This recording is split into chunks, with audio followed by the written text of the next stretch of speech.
This is Redmi's first small tablet, and its reviews have been all over the place, including harsh criticisms.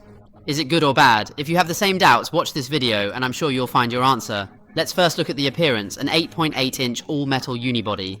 Among the 3 small tablets released so far, it already has a mainstream level of material quality. I don't know which design everyone will prefer. It also features a dual SIM design, with bypass charging, and shares the same design philosophy as the Lenovo Y700. The other 2 small tablets are inspired by its centralized chip design. Like the iPad, the hotspot is concentrated in the center, which makes it very convenient for attaching a cooler. From these aspects, it's clear that Redmi has indeed listened to gamers' suggestion. The screen is a 3K LCD with a 165Hz refresh rate, which seems mostly a gimmick. Among recently released small tablets, I prefer Redmi's color aesthetics. Red Magic's black bezels are narrower and, like Redmi, nearly equal in width on all 4 sides. In contrast, the Y700's 4th generation bezels appear outdated and visually unattractive. Now the question is, how does Redmi with Snapdragon 4 Plus actually perform? When I turned on the tablet, it updated to the latest Android 2.10 system. From the update information, it seems quite impressive. So next, based on this version, let's conduct a test for everyone. We'll start with Rage Mode, keeping all other settings at default. Using Peaceful Operation as an example, set to 1080p resolution, we test it in smooth 120 FPS mode. It has a new version of the missing steel gun. You can see that upon parachuting, the overall fluctuation reaches over 100. Looking at user numbers, this model increased by around 25 before the frame rate dropped to 97 FPS. Consequently, many may dismiss it entirely, labeling it as junk and tweaks.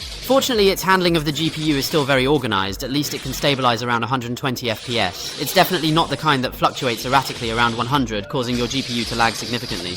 Initially, my GPU fluctuated erratically between 10 and 100 FPS, causing lag and frustration when I couldn't keep up. Even so, its actual frame stability is still significantly worse than the other 2 Snapdragon 8-based small tablets. You have to know that the other model can easily run at full 120 FPS.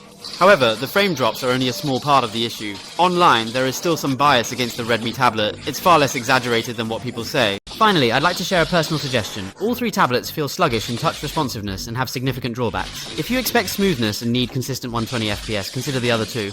Among them, this small tablet's biggest advantage is its compact size and dual Type-C port design. Even if the performance is subpar, it still outclasses the other 2 small tablets by a long shot.